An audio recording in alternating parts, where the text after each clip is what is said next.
So in this final video, I want to talk about what Sustainable Development Goal number 5 on gender equality. What can we do about the unconscious bias? My name is Katrín Ólafsdóttir. I'm Associate Professor at Reykjavik University. First, I want to talk about it's very important to have women as role models. Vigdís Finnbogadóttir was the first woman to be democratically elected head of state in any country. It was in 1980 when I was 15 years old. For me, it normalized having a woman in a leadership role. This matters. Breaking the glass ceiling can be hard, but knowing that someone went there before can be very helpful in changing attitudes. But how do we tackle unconscious bias? It's unconscious. It is very hard to pinpoint. But first we need to acknowledge that it exists.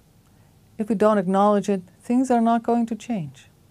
And if we want to change it, it is a conscious effort. We need a conscious effort to get rid of the unconscious bias. There are different types of bias. There's the affinity bias. We tend to gravitate toward people similar to ourselves. And that's one thing that has been discussed, like in appointing people to a board of a company, when there's been nothing but men there for, year after year. It is hard to change and appoint a woman because you tend to appoint people that look like yourself. There's the attribution bias. If somebody else has done something well, they're very lucky. But if we do something well, we are very smart. So it's the question on what side of the table you're sitting.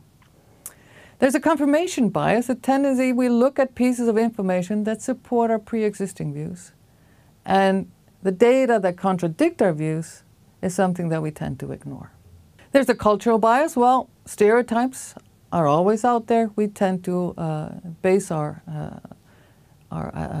views on stereotypes. Our attitudes are based on stereotypes.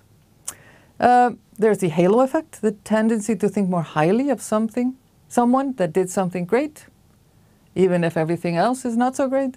And on the opposite side is the horns effect. That is to say, if somebody does one bad thing, we tend to rule that person as generally bad. So what can we do? Well, there's nothing, we cannot put this into law. We cannot just erase it. We need to think about this consciously. So I suggest we train ourselves to think about some questions. If somebody does something and we form an opinion, to think about, okay, what if that person was on the opposite gender? If I look at somebody and say, oh God, that woman is aggressive. And then to stop and think, okay, if that was a man doing that same thing, would I feel that was aggressive behavior? And sometimes the question is no, I would not think so. And then to think about, okay, are there things about this person that particularly influence my impression? What is it that made me form this impression? Is it based on a bias, one of the biases that I talked about before, or is it a general impression? And what assessments have I already made about this person? Is this view of mine, is it based on a stereotype, or is it based on the actual data that I have in hand? And then what else can we do? Well, we can ask others to ask themselves these questions.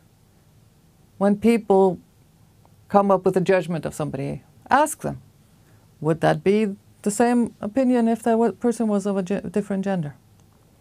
And we should not hesitate to ask these questions of others. And we can also ask for feedback. If I do this, can you please tell me that I'm doing this? Can you please ask me these questions? And this way we can normalize a little bit of self-assessment. Normalize that we can ask of others to make that kind of self-assessment. Why did you form that opinion? Is it based on stereotype? Is it based on bias? Or is it that genuinely that person is aggressive? That can always be the case as well.